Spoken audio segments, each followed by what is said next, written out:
teewaayam. ñu ngi sant yàlla bu baax moom mi ñu may ñu dund ba fekke bis bi te tal ko. ñu ngi julli ci sang bi Seydina Muhammad sallallahu alayhi wa sallam moom mi nga xam ni dafa nekk yërmande ngir àdduna wër këpp kuy jullit ak ku dul jullit waxuma sax doomu aadama mais lépp lu yàlla bind. ñu ngi nuyu àdduna yépp di nuyu waa Sénégal di nuyu Thiès di nuyu particulièrement nag commune bii nga xam ni mooy Thiès Ouest ak ñi ko dëkkee di ñaan yàlla leen yàlla defal jàmm yàlla may ñu li ñu yéene ci commune bi yàlla mottali ko comme ni ko Ablaye waxee man maa sàkk woon comme ni muy amee dans toutes les grandes démocraties nit bu defee ñetti weer dafa nekk benn baromètre bu ñuy jël teg ko pour natt ko xool lu mu jot a def donc loolu laa waxoon ni bu ñu defee kon 100 jours tolloog ñetti weer ñu fas yéene jàkkaarloog ñi nga xam ni ñooñu fal ñu wax leen bi ñu toogee léegi luñ fi fekk jéego yi nga xam ni jot nañ ko seqi ak fan lañ jëm donc waxtaan wi ci ñetti point yooyu rek lay dellu liñ fi fekk bi ñu ñëwee am na ay sumb yoo xam ni ki ñu fi wuutu muy le maire Alioune Sow sumb yooyu dooroon na ko yooyu mu door daf ci am yoo xam ne àgg na am na yoo xam ne àggul yi àgg mooy toilette école Ibrahima Khady Diop nekk cité El Hadj Malick Sy muy école primaire bu nekk ci biir commune bi école toilette àgg na ba ñu jox ñu clé yi jébbal ñu ko man mi maa demoon biñ koy inauguré ma ni woon comme moo ko simboon naa ko woo mu fekkee waale parce que loolu dama ni woon bépp projet boo xam ne moom moo ko sumb avant muy dem bu àggee incha allah buñ koy inauguré dinaa ko invité donc jox nañ ñu clé yi ba nit ñi ñu ngi koy jëfandikoo élèves yi ñu ngi koy jëfandikoo mur de clôture bi nekk suñu gannaaw terrain Kocc mur boobu tamit àgg na ba livré nañ ko PV de réception yi ñu ngi fi jox nañ ñu ko kon ñaari yooyu lañ fi fekk mu nekk projet yoo xam ni sumboon na ko mu àgg yi nga xam ni ay simb la yoo xam ni àggagul mën nañ ci tudd école route de Dakar 2 yi may wax nii yëpp nag ànd na ak moom ñu dem fa di ñuy def passation bi dem nañ autant pour moi école grand standing moom tamit ci simb yi la àggagul toilette bi nekk gare routière fii àggagul ma nga fa poste de santé bu grand standing poste de santé boobu également àggagul école Ibrahima Jacques Gaye mu nekk Somme école boobu tamit àggagul yii ma lim nii bu dul poste de santé bi ma tudd ku nekk grand standing bu dul poste de santé boobu yeneen yëpp fonds PACASEN lañ ko financé PACASEN benn programme la boo xam ni gouvernement bi moo ko teg ak banque mondiale pour dimbali communes yi ñu ku ñuy tuddee Demba Ka di homme d'affaires moom moo ko may commune bi à part boobu yeneen yëpp fonds PACASEN lañ ko financé donc loolu moo dellu ci sumb yi nga xam ni fekk nañ ko fi beneen bi mooy fekk nañ fi également ay xaatim ñu koy tuddee ci français ay contrat yoo xam ni mairie bi daf ko signé ak ay partenaires ay promoteurs privés moo xam mooy ñi nga xam dañuy yor seen xaalis ñëw ci mairie bi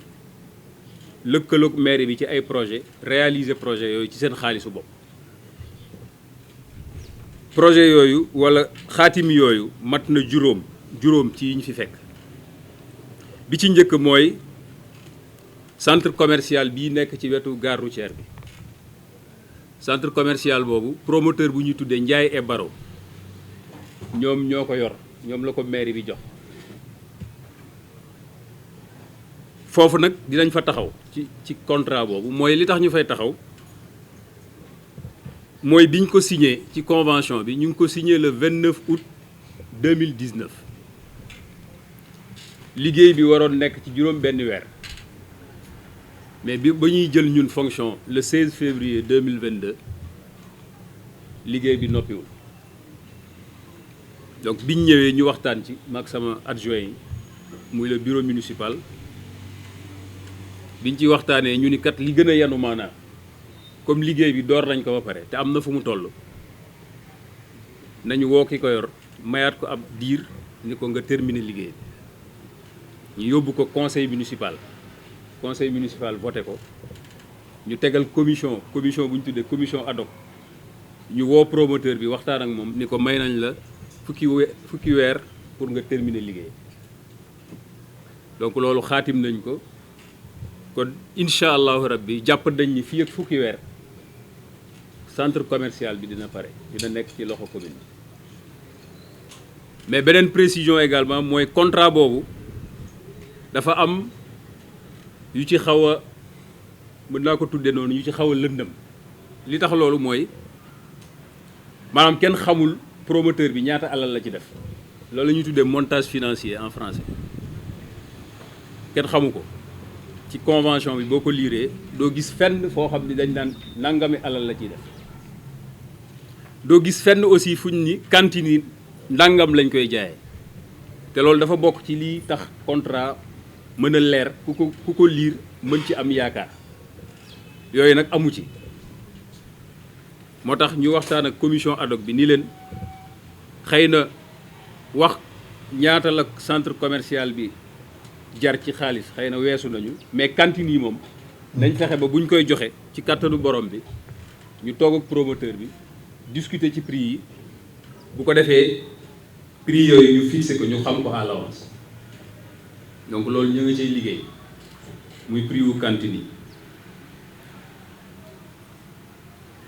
bokk na aussi ci liñ ko santoon ci contrat am mooy fii ngeen gis ñu muur ko nii mooy fourrière commune bi ñuy def jamono yee ci ginnaaw opération de désencombrement épave yi ñu doon jël mooy oto yu yàq yi fii lañ koy dugal. miir bi nga xam ni moo ko wërale dañ ni ko woon ci biir contrat bi yaa koy tabax miir boobu am na lum ci tabax mais la ko mottali dañ jël beneen entreprise bu tudd EFA moom moo mottali li desoon ci miir donc mën nañ ni def na une partie du contrat mu des une autre partie boo xam ni des na muy jël clé yi nag jox ko li nga xam ni mooy mairie parce que su paree ba ñu jaay cantine yi mairie bi moo koy gérer suuf si nga xam ni ci la tabaxee centre commercial bi suufu mairie bi la mi ngi toll ci 1078 mètres carrés mais suuf soosu aussi li may wax ci li nga xam ni moo xaw a dese leer wala moo nekk sipp contrat bi mooy suuf si kenn évaluer wu ko ba xam ñaata la jar ci xaalis nga xam ni dañ naan mairie bi contribuer na tant ci biir contrat bi ko lié Ndiaye et Baro loolu ma wax nag ci contrat boobu bu ñu jëlee contrat yi ma nar a liir yëpp da nga ko ciy gis jàngat biñ ci am mooy mairie bi dafa am tële tuuti ci wàllu contrat signer contrat dans les règles de l'art mu jaari yoon ñu saytu ko ba mu leer nga xam ni dara du ci échappé mairie bi mais aussi surtout ñu def ko mu nekk intérêt commune bi loolu dafa des te yi ma nar a liir yëpp benn bu ci ne dinaa leen wax lu tax contrat bi ñu lié ak am na benn station Total bu nekk biir gare routière yaakaar naa ñëpp xam nañ ko moo nekkoon benn station seul bi fa nekkoon station boobu bi ñuy signé ak moom contrat boobu commune bi amagul boobu ca jamono yi benn commune Thiès benn commune la woon ci lañ signé woon ak moom c'était en 1980 c'était pour une durée de 15 ans fukki at ak juróom contrat boobu ba mu jeexee ba tey depuis 80 kenn renouvelé wu ko te ku ne xam na ni bi ñu defee dévolution gare routière bi léegi mairie Thiès Ouest moo ko moom donc mën nga ni bañ créé commune ba tey 2008 ak léegi kon mën nga ni station boobu mi ngi exercer dans l'illégalité parce que contrat bi kenn renouvelé am na nag ñoom benn jéego bu ñu def mooy diggante 2012 ak 2016 jéem nañu calculer li ñu waroon di jox mairie bi fay ko ñu jéem ko calculer fay ko xaalis ci ñeenti at yooyu ngi toll ci 23 millions et quelques naam équipe bi fi jóge nag am na jéego bu mu ci def mais jàpp naa ni aussi négligence bi ngi ci jéego bi mooy lan mooy bind nañu le maire Aliou Sow bindoon na gérant bi ni leen jox leen sommation ni leen contrat bi leen lié commune bi jeex na dama bëgg ngeen arrêté li ngeen di def wala ngeen ñëw ñu toog xoolaat nan la ñuy continuer collaboration ñoom tamit ñu tontu ko wan ni ko bëgg nañ ñu continuer collaboration nous sommes dans les dispositions pour le faire mais foofu la yem donc ba dossier boobu dugg suñuy loxo tey incha allah kon liñ ci nar mooy fexe ñoom ñi nga xam ne ñoo ko gérer woo nañ leen déglu leen mais amul benn dogal buñ ci jëlal incha allahu rabbi dinañ ko waxtaane ba incha allah bu ñuy signé waat contrat bi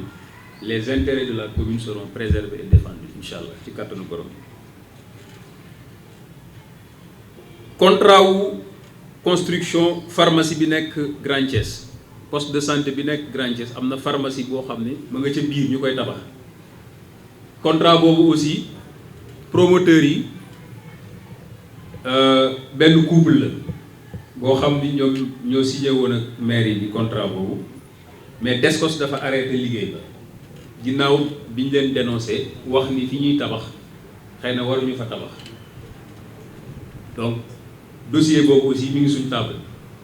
ñoom ñëw nañ seet si ma ñu waxtaan ñu jox ma dossier yëpp mais amul benn dogal bu ñu ci jëlul parce que yooyu yëpp comme ni ma ko waxee contrat du caaxaan lu ñuy étudier la waat la ba xam ci yan condition lañ koy reprendre. contrat bi nga xam ni moo dox diggante mairie bi ak jardin bi nekk en face Sénélec bu dee jëm place de France boobu tamit la même chose Descos moo ñëw arrêté liggéey ba ndax lan dañu dénoncé ni contrat bi niñ ko signé baaxul am na sax ñu ni ñu waxoon ni dañ jaay place bi maire yi daf ko jaay mais loolu amul en réalité contrat la mu waroon fa tabax Descos ñëw arrêté liggéey ba ñëw nañ tamit seet si ma loolu tamit jëlaguñ ci benn dogal ñu ngi xaar pour étudier ko ba xam lu ñu ciy def xaatim bi doxoon diggante mairie bi ak benn promoteur pour mu liggéey jardin public bi nekk Blaise Diagne jardin public Blaise Diagne moo nekk en face gouvernance foofu tamit kañ ko joxoon daa dem bay liggéey gouverneur arrêté liggéey bi moo tax foofu tamit ba tey amaguñ fa benn solution mi ngi suñ table amagul benn dogal buñ ci jël donc juróomi contrat yi yëpp gis nga li ma waxoon ci njàlbeen gi ay jafe-jafe la jur diggante mairie bi ak ñu ko signé donc mooy li ma jàngat bi ma def léegi rek nii dañu am benn benn carence ci wàllu signé contrat mu jar nag ñun ñi nga xam ni tey ñoo fi nekk ñu jël ci ay leçons yu am solo bu ñuy signé contrat donc wàllu contrat yi loolu la beneen point bi ma ci bëgg a teg mooy wàllu budget bi mooy li ñuy nattal ñu war ko liggéeyee fekk nañ fi budget boo xam ni bi ñu ñëwee mi ngi toll ci 440 millions 439 mille 660 francs CFA mooy budget commune bi Thiès Ouest 2022 budget boobu 418 millions yi 371 mille 400 francs CFA moo dellu ci wàllu fonctionnement 22 millions 78 mille 22 millions 78 mille 260 francs CFA moo dellu ci wàllu investissement donc budget bii lañ fi fekk donc ñu ciy liggéey bi ñu ñëwee nag jëm nañ ci indi ay coppite yi tamit li ko waraloon mooy dafa am suñuy farata yoo xam ne dañ ko ci bëggoon dugal te farata yooyu mooy dañ bëggoon def l'audit foncier de la commune suufu commune bi ñu xam nu mu tëddee nuñ ko yoree lu fi des l'audit financier de la commune xaalisu commune bi diggante 5 ans yi xaalis boobu ñaata la lan lañ ci réaliser fu mu dugg et l'audit du personnel mooy ñiy liggéey ci mairie bi nga xam ni mairie bi moo leen embauché nu mu demee ñaata lañ contrat yi nu mu demee lu ñu leen di fay nangam ak nangam donc ñett yooyu moo taxoon ñu modifier budget bi dugal ci benn rubrique xaalis bi ñuy permettre ñu mën a def liggéey boobu. benn bi commencé nañ ko d'ailleurs muy l'audit foncier daanaka marché bi ñu ngi koy waaj a lancé incha allahu rabbi lu ci tukkee ci audit bi bu génnee nii ñu def dinañu woote toog ni audit baa ngi nii lii moo ci tukkee ñu xamal ko nit ñi incha allah. donc loolu mooy wàllu budget bi ci wàllu modification yi ci def. am na beneen point bu am solo ci budget bi mooy bor yi nga xam ni commune bi daf ko amee bor yooyu bi ci ëpp solo nga xam ni naroon nañu jural musiba mooy bor yi ñu war a fay ADM muy agence de développement municipal. ay bor la yoo xam ni bi Thiès di nekk benn commune réalisation yi ñu doon def bi ñu créé ñetti communes yi commune bu ci nekk la ñu fa def ci ay réalisation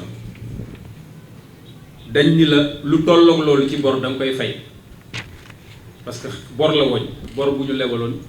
la ville de Thiès autant la commune de Thiès autant avant les 3 communes léegi mu war ko fay léegi dañuy évaluer commune ouest infrastructure yi fi nekk bi ñuy def dévolution bi en 2014 ñu évaluer ko ci xaalis ni ko loolu ngay fay bor boobu nañ ko tuddee 22 millions chaque année parce que 2 millions la chaque mois ñun bi ñuy ñëw dañu fekk bor boobu weer bi nga xam ni moo ci muy janvier fayuñu woon boo fayul nag fonds PACASEN yi ma waxoon tuddoon léegi dafa bokk ci critères yi tax ñu jox la fonds bi bor yooyu nga koy fay léegi nag bi ñu demee Cour des comptes parce que mooy saytu liggéey bi ndax fay nga wala fayoo am na juróom-ñetti conditions yoo xam da nga ko war a respecté mais bi ci ëpp solo daal mooy bor bi parce que moo ñu intéressé bor boobu nag fayuñu ko woon jamono boobu ba Cour des comptes bindoon ñu nii respecté wu leen ko bi mu ñu bindee nii respecté wuñ ko ñu liggéey ak service technique yi parce que dañ lay may benn dur ni la tontul ñu mel ni rek boo bindee tribunal ñu may la temps pour nga defaat requête pour def interjeté appel ñu may ñu tontu bi ñu mayee ñu tontu lettre bi ñu étayé ko avec des arguments bi ñu ko yóbboo yàlla defal ñu sutura ba fond boobu incha allah amaat nañ ko ren te mi ngi toll ci téeméeri million ak juróom fukk ak ñeent donc te loolu moo ñuy permettre ñu def ay réalisation yàlla defal nañu sutura ba fond yooyu garder nañ ko ginnaaw lettre boobu ñu bind Cour des comptes donc loolu moo doon loolu ci wàllu budget bi beneen poñ bi nga xam ni moo topp ci waxtaan bi mooy yi ñu sumb donc lee mooy li ci fekk yi ma jot a wax léegi yi ñu sumb bi ñu toogee léegi yi ñu sumb bokk na ci visite de terrain yi ñu doon def xam nañ commune bi naam fi lañ juddoo fi lañ yaroo fi lañ màggee mais nag bu ñu demee ba dénk la lenge yi dafa amaat beneen liggéey boo war a def ci biir commune bi liggéey boobu moo tax ñu sumboon benn visite tudde ko visite de quartier visite de courtoisie tous les quartiers de la commune ñu fas yéene faa dem genn wàll gi bi dem nañ fa muy juróom-ñeenti communes yi dem nañ autant pour moi quartiers yi dem nañ fa seeti chef de quartier yi seeti waa quartier yi déglu leen déglu seeni jàmbat recueillir ko bind ko loolu dina am solo ci kanam ci li may mujjee ci waxtaan bi marché yi ne ci commune bi 4 marché yëpp dem nañ fa gis acteurs yi visiter marché bi ruq bu ne ñu dugg fa toog ak acteuru marché bi ku ci ne wax sa jàmbat ci marché bi ñu recueillir bind ko dem nañ gare routière bi nga xam ni moo ne ci suñu ginnaaw visiter ko toog ak acteurs yi waxtaan ak ñoom def nañ une grande tournée avec les autres maires pour saytu ndoxu taw bi bu ñëwee fu muy jaar c'était pour préparer les hivernages nga xam ni incha allah soreetul ba xam inondation Thiès lan moo koy waral bu ndox mi ñëwee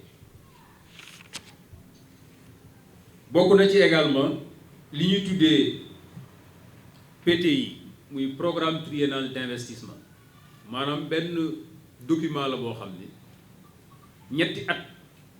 commune bi da ci tënk projet yi mu am bi ñu ñëwee soppi nañ ko coppiteef yi ñu ci indi dinaa ko indi également après bu may pare pour mën a dugal ñun suñu programme bi ñu doon campagne di ko wax nit ñi yañ ca doon wax ñu jël ko ci programme boobu dugal ko fa. bëgg nañ également fii ci Thiès noonu taxawal fa benn centre d'état civil secondaire bu bees muy un 3e centre d'état civil secondaire nga xam ni askan woo fa dëkkee ñoo ko jooytu woon équipe bi fi jógee bi ñu ñëwee gis ni lu yanu maanaa la ñu bind ñu wote ko déjà conseil municipal bi ñu ko wotee ñu bind ministre bi moom la ñuy déglu ministre chargé de la décentralisation bu ñu joxee ndigal rek incha allah ñu def ko.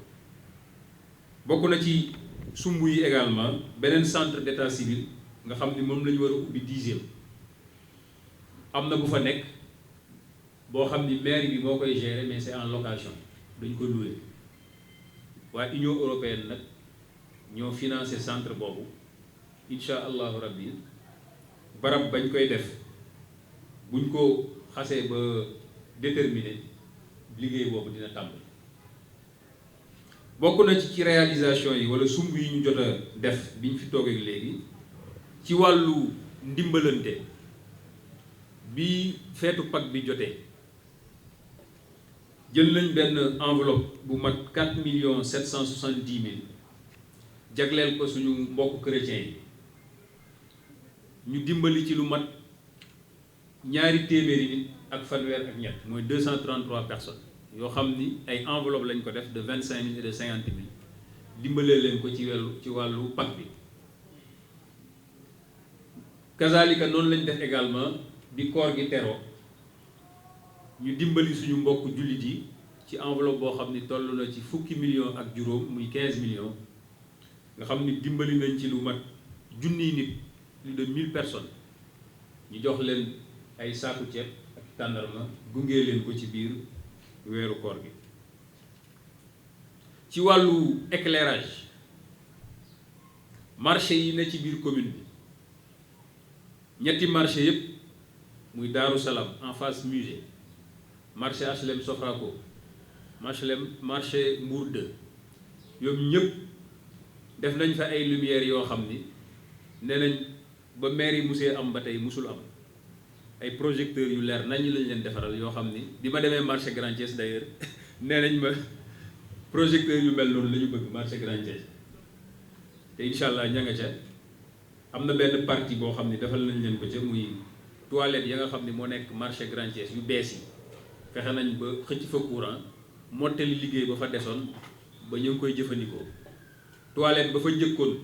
te màggetoon demoon ba kenn mënatu koo jëfandikoo fexe nañ ba def fa ay liggéey ci wàllu vidange ak curage ba ñu ngi koy jëfandikoo macha allah. ci wàllu setal dëkk bi ak désencombrement comme ni ngeen ko gisee woon bi ñu doog a toog avec tous les maires ñu def une grande opération de nettoiement et de désencombrement liggéey boobu aussi def nañ ko te yaakaar naa ni am nañ ci ndam bu mucc ayib. fi ci jara taxaw rek mooy marché Daaru Salaam parce que foofu fi mu nekkee dafa nekk bërëb boo xam ni nit ñi dañ fay jaar soxla ko te trafic bi dafa am doole foofu moo tax bi ñu gisee rond-point bi ni ñu ko occupé ku dem foofu xam li may wax nga xam ni kenn amatul foo jaar jaaykatu jën yi ñëw toog lal ci kaw tali bi biñ fa defee visite commerçant yi jooytu ko ak délégué marché bi préfet binduñu ni ñu foofu presque danger public la ci lañ jël ay matukaay ba rond-point ba la fa nekkoon yëpp jëlee nañ ko fa ñi nga xam ni ñoo doon jaay ci kaw tali bi ba nit ñi amuñu fuñ jaar ñu fexe sës leen ci grillage bi ba au moins nit ñi am fu ñu mën a teg seen tànk bu ñuy jaar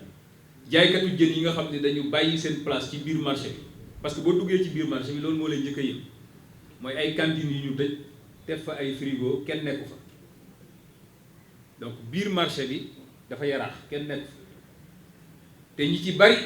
mooy ñi teg seen table wala seen siwo ci kaw tali bi di jaay seeni place nga ci biir ñu ngi ciy def liggéey bu am solo pour fexe ñi ne ci kaw tali bi ñu delloo leen seeni place ba tali bi ñu libéré ko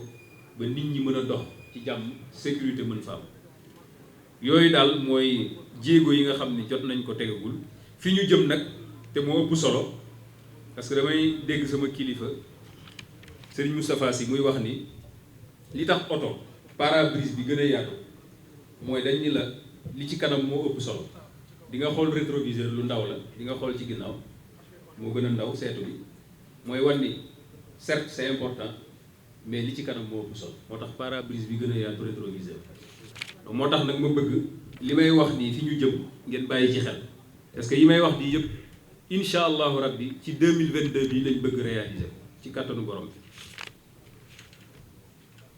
bëgg nañu réaliser un parking gros porteur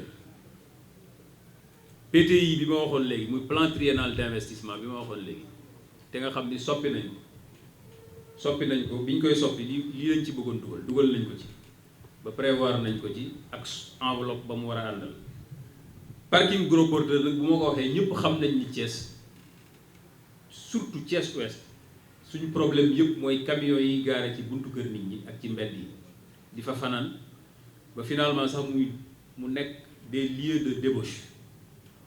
loolu lañ bëgg wutal solution képp ku jaar ci tali bi jëm prison ci kaw société sa yaram day daw donc camions yooyu lañ bëgg a wut fu ñu leen di gaare mooy parking gros porteur donc loolu prévoir nañ ko ci budget bi te bëgg nañ ko def fi nga xam ni dese nañ fa as suuf fii nga xam ni mooy tableau commune beneen bi mooy bëgg nañu ñi nga xam ni foofu ñu dese as suuf dañoo dem ni yéey yaay dañ faa jënd te ku ne xam ne domaine public amul jaay amul jënd le domaine autant pour moi le domaine national je veux dire le domaine national ci wàllu suuf maire yi sax amul droit jaay gestion rek lañ ko wax mu def mooy mën nga ko gérer bu fekkee am nañu soxla pour dëkke ko wala def ay projet nga def délibération jox leen ko mais doo ko jaay mais su nit sañee dem ci place yooyu jënd ko ñëw nag ak dëgër fit wala acte de vente loolu mooy je pense que loolu offense la ci di ma ko mën a tuddee pour la mairie donc am na ñaari nit ñu fa nekk kenn ki mi ngi tudd Mamadou Thiongane keneen ki mi ngi tudd Ibrahima Ba ñoom ñaar ñëpp recevoir naa leen Mamadou Thiongane nee na ba nga fa jënd suuf depuis 2009 wan na ma këyit gi acte de vente bi mais comme li ma jiital sànq ci sama rek domaine national amul jaay amul jënd gestion rek la donc këyit googu tekkiwul dara sur le plan juridique du titre de propriété buy wan ni nit am na wala moom na ñetti titre de propriété yi tax nit moom suuf mooy délibération bu la conseil municipal jox wala bail wala titre foncier benn amu ci beneen bi keneen ki mooy Ibrahima Ba am na fu mu jàppalu toog fa ni moo waa Eaux et Forêts ñoo ko jox këyit pour mu toog bu dee bu congaan bi moom leer ni domaine national kon kooku moom duñ ko may dara lu ñu mën a def ba fuqar ñi suuf soosu dinañ ko def parce que loolu mooy intérêt commun moom Ibrahima Ba fi mu toog comme nee na Eaux et Forêts moo ko moom ñuy def ay gëstu pour xam loolu ndax yàlla dëgg la wala du dëgg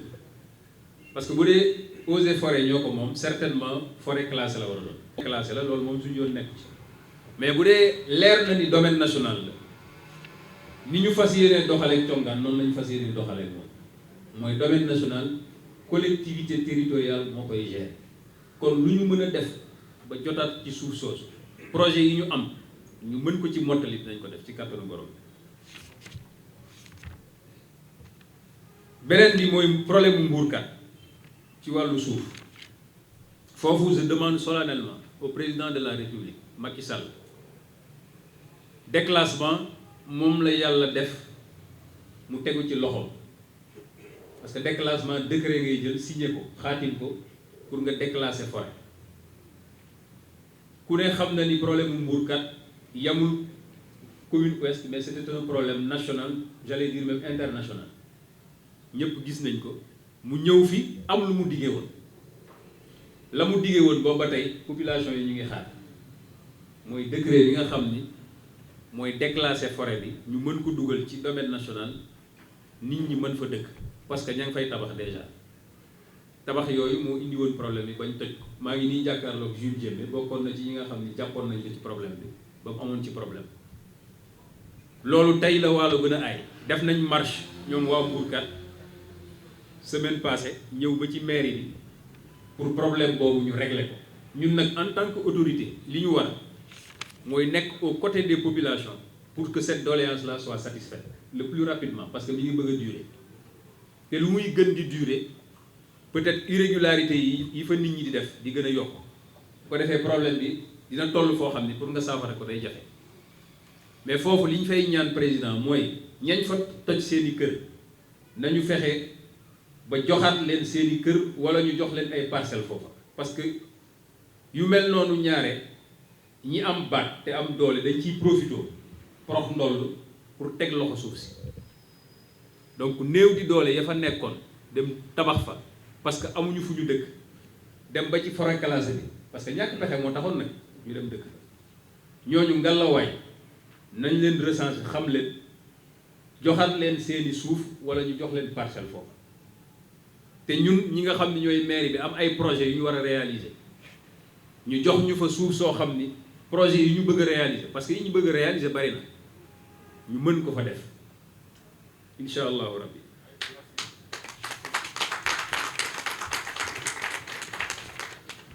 beneen bi mooy réseau d'éclairage public service technique yi fi nekk di gérer li nga xam ni mooy éclairage bokk na ci mission yu ma leen sant bi ba ñëwee mooy ñu wër commune l'ensemble des 18 quartiers axes yi am problème mu éclairage yëpp ñu répertorier wax ñu lan lañ fa war a def comme investissement pour éclairage am muy expression des besoins loolu def nañ ko lancé nañ marché yooyu pour réseau d'éclairage boobu ba ñu lancé nañ marché yooyu pour réseau d'éclairage boobu ñu jublu ci liggéey ba incha allahu rabbi commune bi du ñu bàyyi benn axe yëpp incha allah bëgg nañ fa def éclairage bu leer naññ loolu bokk na ci projet yi nga xam ni dugal nañ ko ci PTI bi jagleel ko enveloppe marché yi dinañ ko lancer ci kàttanu borom fi may terminer mooy juróomi at wala ñeenti at dafa gaaw te liggéey bi bari na bari boo xam ni buñ ko tegul ci méthode ak planification dinañ dem ba mandat bi jeex ñu ni mandat bi jeex na lan lañ réaliser du bari moo tax il faut que commune bi ñu réaliser li ñuy tuddee PDC plan de développement communal dañuy jël ay boroom xam-xam sas leen liggéey bi dans tous les domaines yi nga xam ni c'est des domaines de compétence de la mairie ñu wax ñu commune ouest domaines yooyu yan investissement lañ ci war a def fii ak juróomi at bu ko defee ñu ni éducation lan lañ ci war a def fii ak juróomi at santé lan lañ ci war a def fii ak juróomi at éclairage public lan lañ ci war a def fii ak juróomi at suuf si lan lañ ci war a def fii ak juróomi at yooyu yëpp ñu tënk ko mu nekk un document parce que li gën a am solo en réalité du wutu ay partenaires ñaare partenaires yi ils sont là di xaar nga ñëw mais soo ñëwee ban projet nga leen di jox souvent foofu la difficulté yi di nekk léegi PDC bi loolu la ñuy dimbali jokkoon naa ci ak waa ARD muy agence régionale de développement incha allahu rabbi balaa at mee jeex deuxième semestre bii ñu dugg rek ci 2022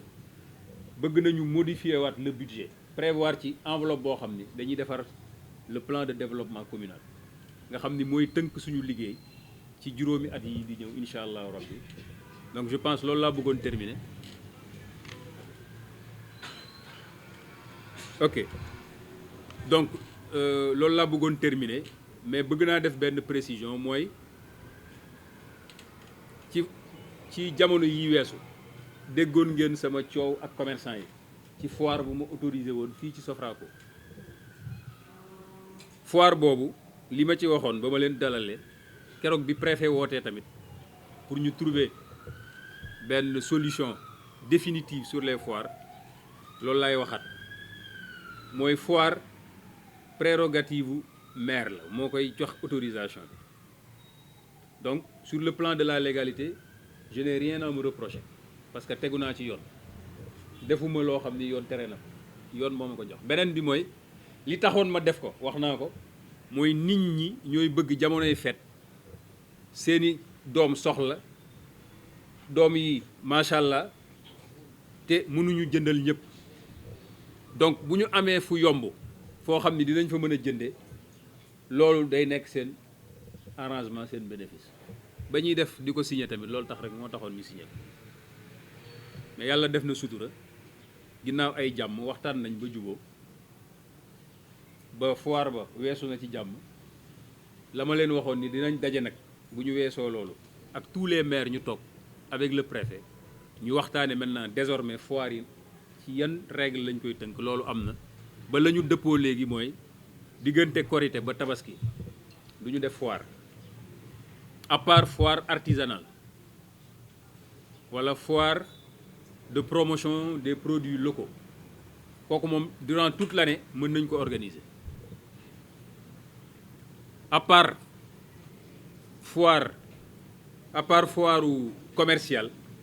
foire commerciale daal lañ tere diggante korité ak tabaski mais su dul loolu durant toute l'année foire artisanale ak foire de transformation des produits locaux mën na am mais bu ñaari événement yooyu weesoo également yeneen dates yi fi des mën nañ ci organiser toutes sortes de foires donc loolu la ñu mujj tënk fi may jeexale mooy jombul dégg ngeen également ci biir koor gi bi nit ñi di déposer ay demandes pour am ci ndimbal yi ay coow yu fi amoon ci ñoo xam ni dañ leen doon laaj xaalis ci biir mairie loolu bi ñu ko yëgee ñu wax ñu ko ci lañ commencé def suñu enquête pour xam ndax loolu am na walla amul enquête boobu ñi ñu jàpp ni ñoom la dama leen servir automatiquement demande d'explication nag c'est le point de départ de la procédure disciplinaire mooy boo dee bëgg saafara mbir foofu ngay départ ci wàllu administration donc loolu ngi continuer ñi nga xam ni tudd nañ leen ci ñoom ñëpp incha allahu rabbi dinañ leen identifier suñu leen identifier ba xam leen daan yee ca war dinañ ko def parce que amul kenn ku war a déposer ci mairie pour demande ñu lay laaj xaalis santaane wu ma ko te ku ko def dinaa la def ci kàttanu borom donc loolu na ko population yi xam parce que je tiens farouchement à préserver la notoriété et la crédibilité de l'institution municipale loolu moom j'y tiens farouchement incha allahu rabbi li ci war dinañ ko def ci kàttanu borom donc maa ngi leen di jaajëfalaat bu baax.